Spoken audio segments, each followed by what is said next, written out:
Hi, I am Anna, and this is the Flex podcast. Again, I'm in the studio, so it might be a bit echoey, but I shall try. I'm facing the wall. I don't think it's making any difference though, but we'll see.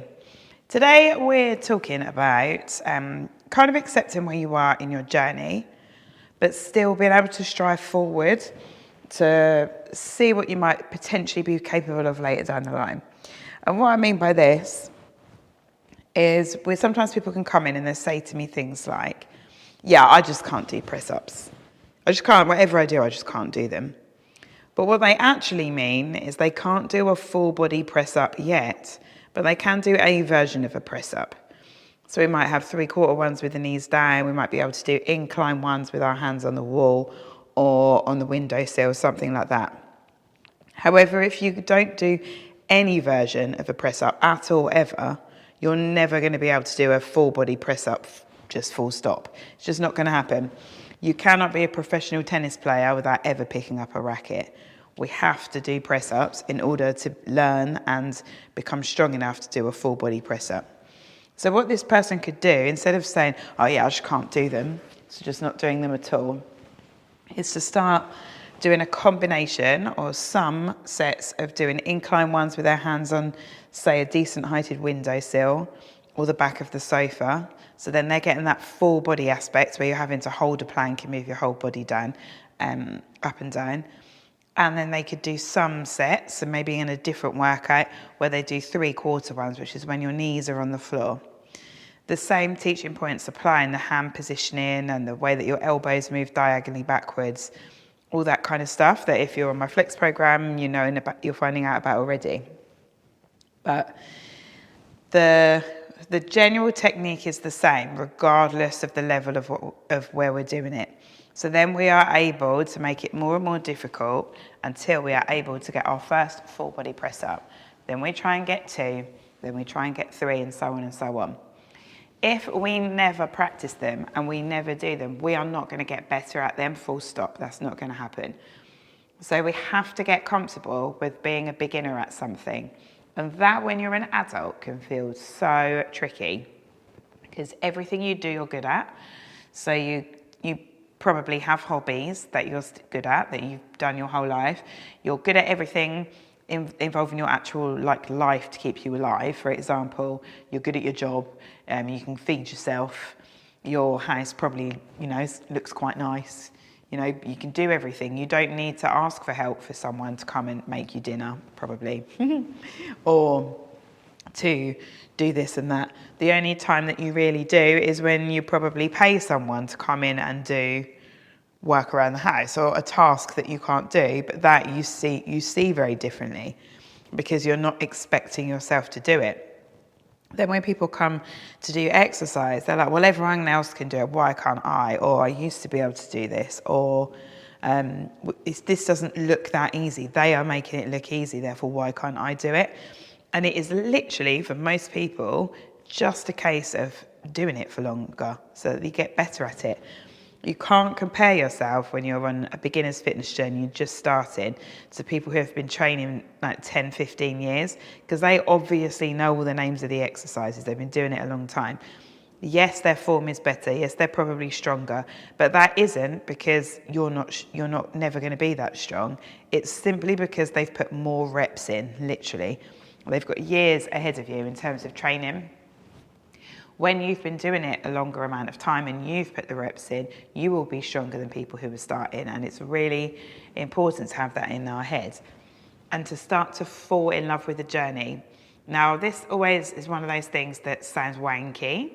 Like, oh yes, you must fall in love with the journey. But you must, because it is true. If we're only ever looking at the end goal, then it can be really difficult to stay motivated when we're doing something. So for example, if a client might say to me, I want to do a full pull-up. So when you pull your whole weight up on a bar. Now this person can do a 27 kilo pull down on a machine. They weigh 70 kilos. So somewhere in the middle, we have to get strong enough to be able to do a 1 rep max with an extra, 40, 50 kilos on that machine. Now, that takes a lot of time. That doesn't happen overnight. It isn't something that's going to probably happen in 2 weeks or 4 weeks or 4 months. That is something that's going to take that person to invest in themselves multiple times a week, every week, to move better and to be able to lift heavier loads and work hard on all of their pulling motions in order to get them into that position where they're going to be able to do a pull-up. Now, if that pull-up to get there takes them 9 to 12 months, maybe longer, how do you think, like if you think about that, if that was the only goal to do one pull-up, do you think that person would stay motivated for all that 12 months to train several times a week, to keep coming back to the same exercise they can't do and having to do variations of them? Will that person still want to carry on doing it after they've been doing it for 3 months, 6 months, 9 months, whatever, and it still hasn't happened? Or if they start to enjoy the journey, start to be able to congratulate themselves for the small wins, which we're going to come on to talk about in a second. You need to start congratulating yourself for those smaller steps and the smaller parts of the journey.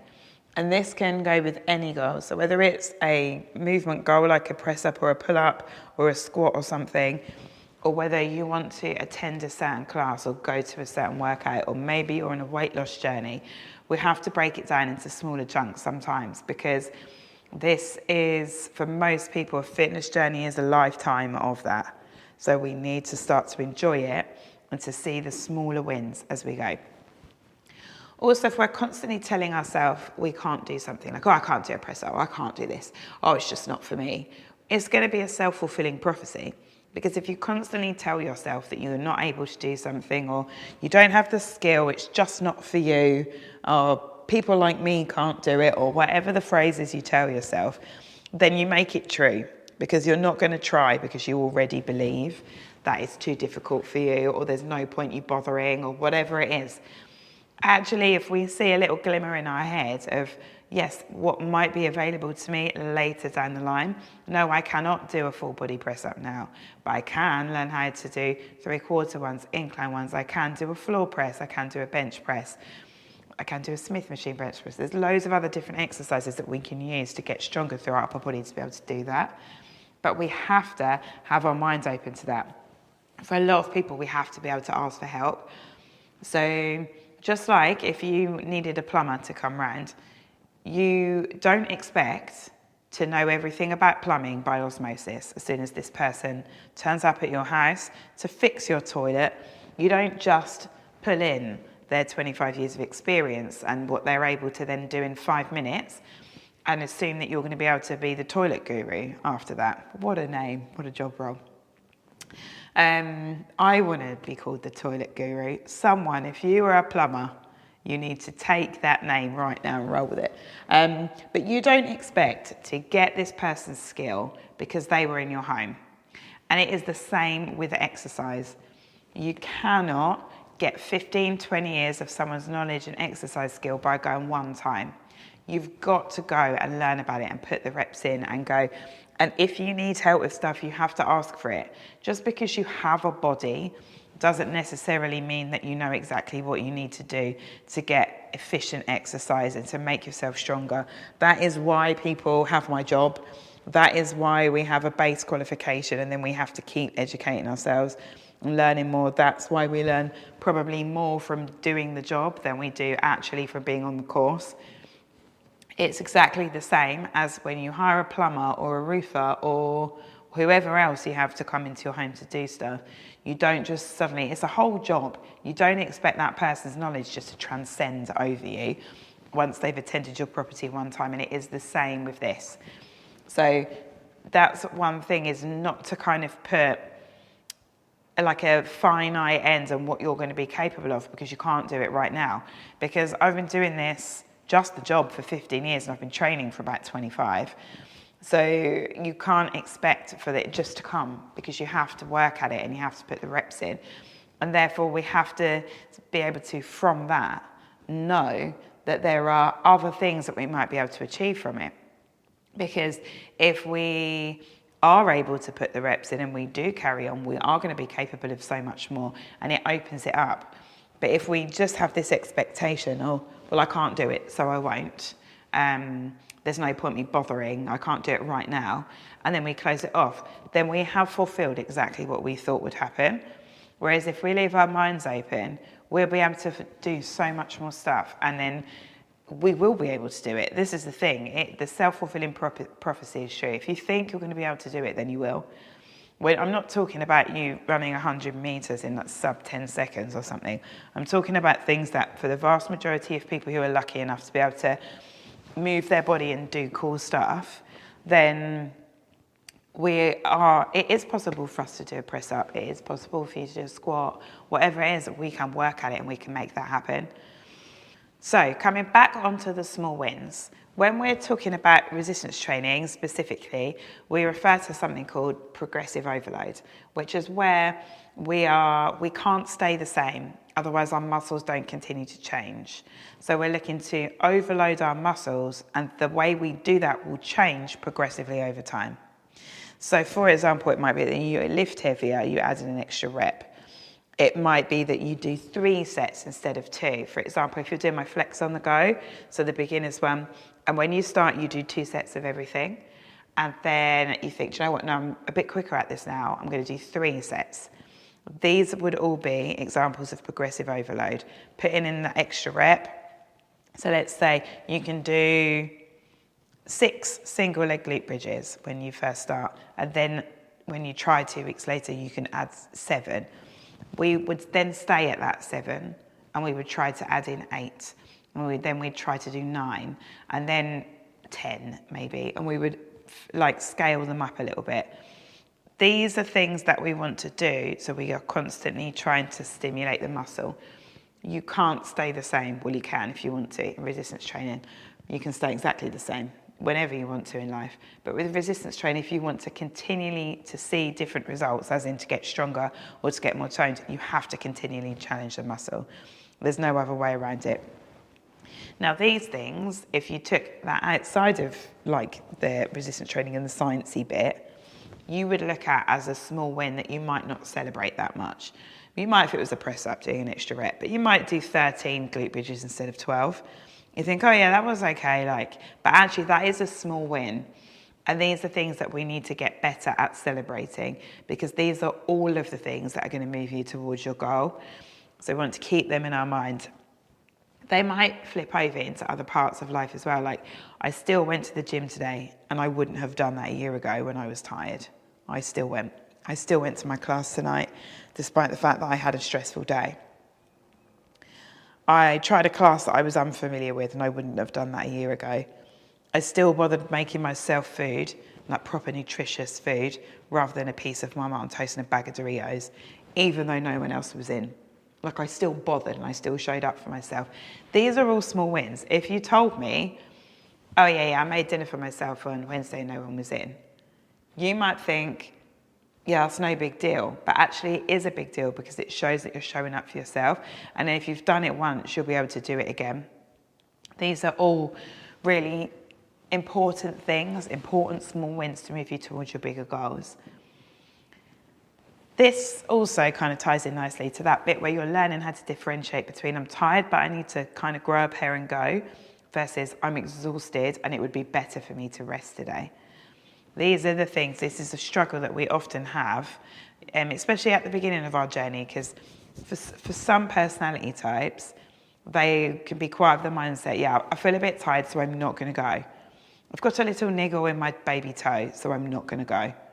And they very easily write themselves off, oh, my friend can't come, so I'm not going to go. These can be kind of reasons that people might find not to do something, especially when they're started. With that mindset, that's something that we kind of want to rejig, because actually you're capable of way more than you think you are. Most people have a niggle. I'm not talking about like a broken toe or when you've screwed your knee up or whatever. I'm talking about a lot of us have niggles that maybe aren't down to an injury. That's just how they are. It tends to feel better when we start moving. So why aren't we moving? Do you know what I mean? We want to try to get that feeling where we're like, actually, I'm not just going to write myself off today because I have a niggle or I'm a bit tired. Then on the flip side, you have other personality types who will push themselves to the point where they make themselves ill, because they're always on the go.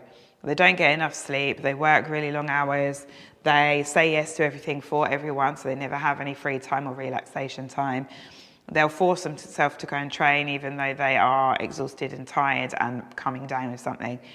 So, and we can be both things on different days. This is the thing. We can be both like personal scenarios on different types of day.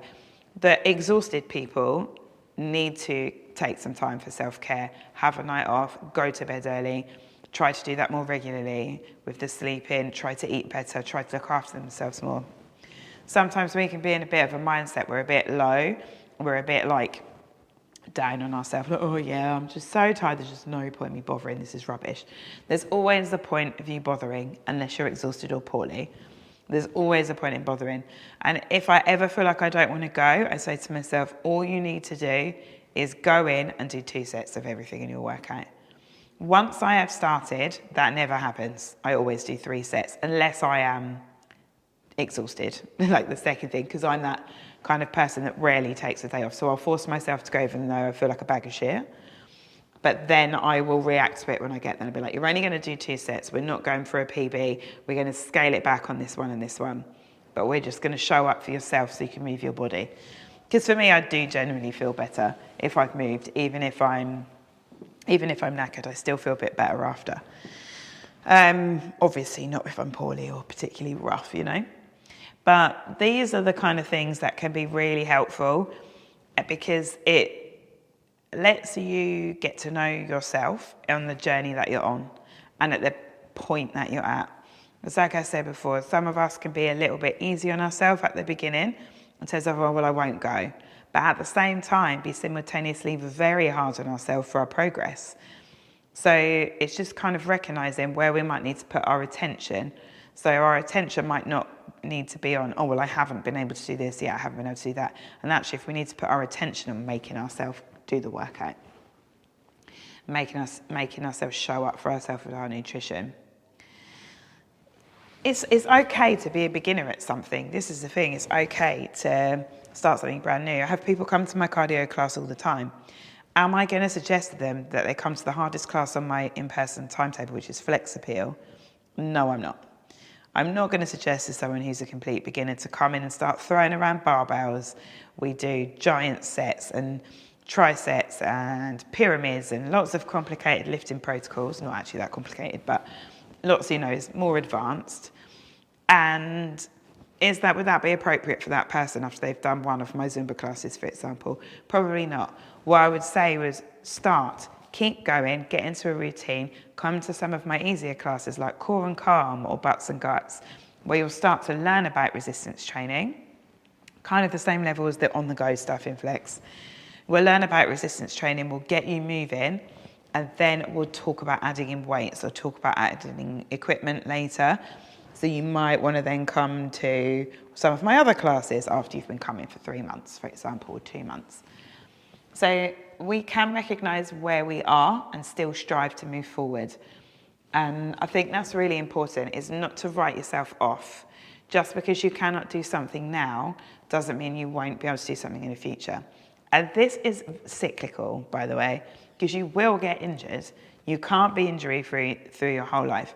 Being fit, healthy and strong will decrease your risk of injury massively, but you're not the Terminator. Stuff will happen. You will still get injured doing normal stuff. You might fall over when you're shit-faced and crack your knee into the floor. Stuff happens, life happens. We have to be able to say when these things happen, yes, there is a point in me doing my rehab. Yes, there is a point in me trying to get back to where I was. Yes, there is a point in me moving forward.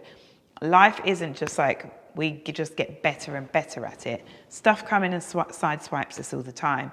But keeping that mindset about striving to move forward whilst also being able to recognise where we're at and not get frustrated with ourselves and instead think, Joe, I'm going to acknowledge my small wins and use that to motivate myself going forward.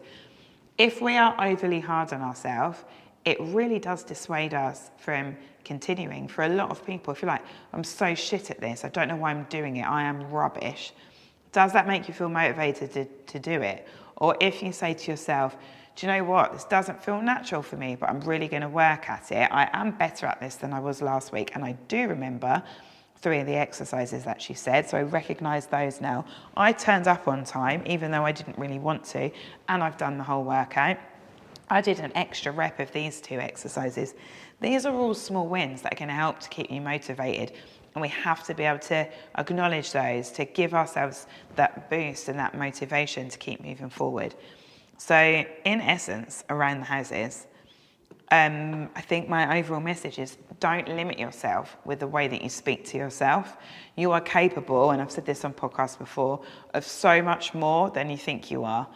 And just because you are 30 or 40 or 50 or 60 or 70 and you have not done this before, doesn't mean that you can't start now. It doesn't mean that you won't be good at it. We still have a lot of life left to live, hopefully. And if we can do that feeling strong and healthy, why wouldn't we want to? Start stuff. Be a beginner. Accept that you're a beginner. Still use it as motivation to try hard and to move forward. You can learn to do a full body press up at 70. You can learn to do a full body press up at 60, at 50, at 40, at 30. You are capable of anything that you want to, apart from running a sub 10 second 100 meters sprint. Unless, you crack on and try. I am here for the motivational chats about this. You do your sub 10 second sprint. Well, I want video proof that it happened, and I want you in the Guinness record, whatever it is. But you know what I mean? We can do really cool stuff. So let's try, and let's not tell ourselves that we're shit at things when we don't need to. Let's celebrate the good stuff and move forward where we can. Right, I'm going to stop waffling on. I hope that's been helpful. I wanted this to be a motivational chit chat. I'll come back to the telling you what to do stuff next time. Have a good week.